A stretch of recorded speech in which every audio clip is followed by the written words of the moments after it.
Hi friends, ಎಲ್ರಿಗೂ ನಮಸ್ಕಾರ. ಇವತ್ತು ಚಪಾತಿಗೆ ಸೈಡ್ ಡಿಶ್ ಆದಂತಹ ಬೆಂಡೆಕಾಯಿ ಪಲ್ಯನ ಹೇಗೆ ಮಾಡೋದು ಅಂತೇಳಿ ಇವತ್ತಿನ ವಿಡಿಯೋದಲ್ಲಿ ನೋಡೋಕ್ಕಿಂತ ಮುಂಚೆ ಯಾರನ್ನ ನನ್ನ ಚಾನಲ್ಗೆ ಏನೋ ಸಬ್ಸ್ಕ್ರೈಬ್ ಮಾಡ್ಕೊಂಡಿಲ್ಲ, ಸಬ್ಸ್ಕ್ರೈಬ್ ಮಾಡ್ಕೊಂಡು ಪಕ್ಕದಲ್ಲಿರುವಂಥ ಬೆಲ್ ಐಕಾನ್ ಪ್ರೆಸ್ ಮಾಡಿ. ಹಾಗೆ ಈ ವಿಡಿಯೋ ಇಷ್ಟ ಆದರೆ ಲೈಕ್ ಮಾಡಿ, ಕಮೆಂಟ್ ಮಾಡಿ, ಶೇರ್ ಮಾಡಿ ಸ್ನೇಹಿತರೆ. ನಾನಿಲ್ಲಿ ಬೆಂಡೆಕಾಯಿನ ತೊಗೊಂಡಿದ್ದೀನಿ. ಒಂದು ಅರ್ಧ ಕೆ ಜಿಯಷ್ಟು ಬೆಂಡೆಕಾಯಿ ಇದೆ. ಇದಕ್ಕೆ 2 ಸ್ಪೂನಷ್ಟು ಎಣ್ಣೆ ಹಾಕ್ಕೊಂಡಿದ್ದೀನಿ. ಚೆನ್ನಾಗಿ ತೊಳೆದ್ಬಿಟ್ಟು ಬೆಂಡೆಕಾಯಿನ ಹೆಚ್ಚಿ ಇಟ್ಕೊಂಡಿರೋವಂಥದ್ದು. ಪಲ್ಯಕ್ಕೆ ಸ್ವಲ್ಪ ಸಣ್ಣದಾಗಿ ಹೆಚ್ಚಿದ್ರೇ ಚೆಂದ ಅನಿಸುತ್ತೆ. ಇದಕ್ಕೊಂದು 2 ಸ್ಪೂನಷ್ಟು ಎಣ್ಣೆ ಹಾಕ್ಬಿಟ್ಟು ಚೆನ್ನಾಗಿ ಹುರ್ಕೋತಾ ಇದ್ದೀನಿ. ಅಲ್ಲಿರೋ ಆ ಬೆಂಡೆಕಾಯಲ್ಲಿರುವಂತಹ ಲೋಳೆ ಅಂಶ ಎಲ್ಲನೂ ಕೂಡ ಕಡಿಮೆ ಆಗಬೇಕು. ಅದಕ್ಕೋಸ್ಕರ ಬೆಂಡೆಕಾಯಿನ ಹುರ್ಕೋಬೇಕಾಗುತ್ತೆ. ಚೆನ್ನಾಗಿ ಒಂದು 2 ಇಂದ 3 ಮಿನಿಟ್ಸ್ವರೆಗೂ ಚೆನ್ನಾಗಿ ಹುರ್ಕೊಂಡ್ರೆ ಪಲ್ಯ ತುಂಬ ರುಚಿಯಾಗಿ ಬರುತ್ತೆ. ನೋಡಿ, ಈ ಹದದಲ್ಲಿ ಹುರ್ಕೊಂಡ್ರೆ ಸಾಕು.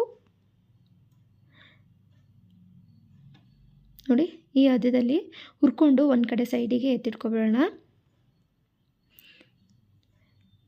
ಈಗ ಇನ್ನೊಂದು ಪಾತ್ರೆಯಲ್ಲಿ ನಾನು ಇದಕ್ಕೆ 2 ಸ್ಪೂನಷ್ಟು ಎಣ್ಣೆ ಹಾಕ್ಕೊಂಡಿದ್ದೀನಿ.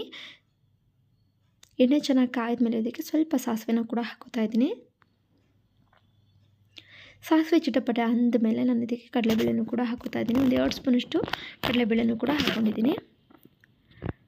ಕಡಲೆಬೇಳೆನ ಸ್ವಲ್ಪ ಫ್ರೈ ಮಾಡ್ಕೊಂಡಿದ್ದಾದಮೇಲೆ ನಾನು ಹಸಿಮೆಣ್ಸಿಕಾಯನ್ನು ಕೂಡ ಹಾಕೋತಾ ಇದ್ದೀನಿ. ಒಂದು 2 ಹಸಿಮೆಣ್ಸಿಕಾಯನ್ನ ಈ ರೀತಿ ಉದ್ದುದ್ದಕ್ಕೆ ಹೆಚ್ಚಿರೋಂತಹ ಹಸಿಮೆಣ್ಸಿಕಾಯನ್ನ ಹಾಕ್ಕೊಂಡಿದ್ದೀನಿ.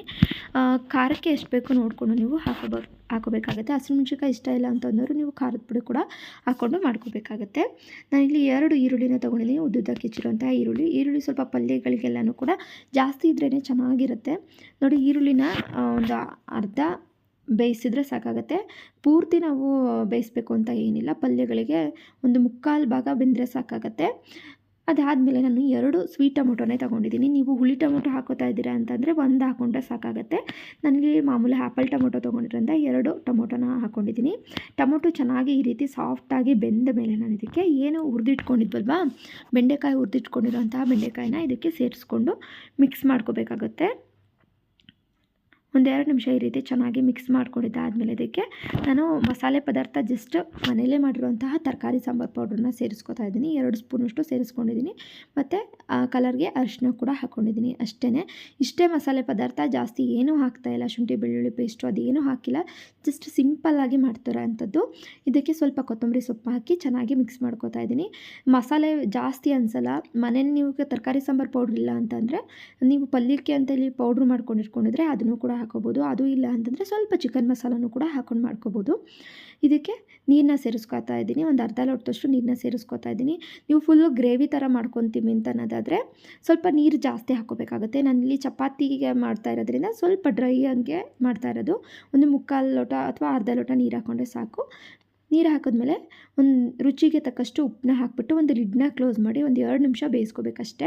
ಹುರಿದಿರ್ತೀವಲ್ವ, ಆವಾಗಲೇ ಬೆಂಡೆಕಾಯಿ ಬೆಂದಿರುತ್ತೆ. ಇನ್ನೇನು ಒಂದು 3/4% ಅಷ್ಟು ಬೆಂದರೆ 3/4% ಬೆಂಡೆಕಾಯಿ ಹುರಿದಿರುವಾಗಲೇ ಬೆಂದಿರುತ್ತೆ. ಇನ್ನು 1/4% ಅಷ್ಟೇ ಬೇಯಿಸಬೇಕಾಗುತ್ತೆ.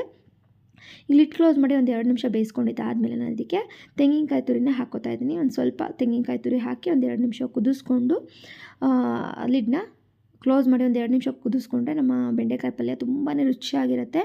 ತುಂಬಾ ಚೆನ್ನಾಗಿತ್ತು. ನೋಡಿ ಸ್ನೇಹಿತರೆ, ತೋರಿಸ್ತಾ ಇದ್ದೀನಿ ಎಷ್ಟು ಚೆನ್ನಾಗಿ ಬಂದಿತ್ತಂದರೆ ಮಕ್ಕಳಿಗೆ ಲಂಚ್ ಬಾಕ್ಸಿಗೆ ಹಾಕ್ಕೊಟ್ರಂತೂ ಈ ಪಲ್ಯನ ತುಂಬಾ ಇಷ್ಟಪಟ್ಟು ತಿಂತಾರೆ. ಒಂದು ಸಲ ಈ ವಿಧಾನದಲ್ಲಿ ಕೂಡ ಟ್ರೈ ಮಾಡಿ. ಮಸಾಲೆ ಪಲ್ಯನ ತಿಂತಾನೆ ಇರ್ತೀರ. ಈ ರೀತಿ ಸಿಂಪಲ್ಲಾಗಿ ಮನೆಯಲ್ಲಿ ಮಾಡಿ ಕೊಡಿ.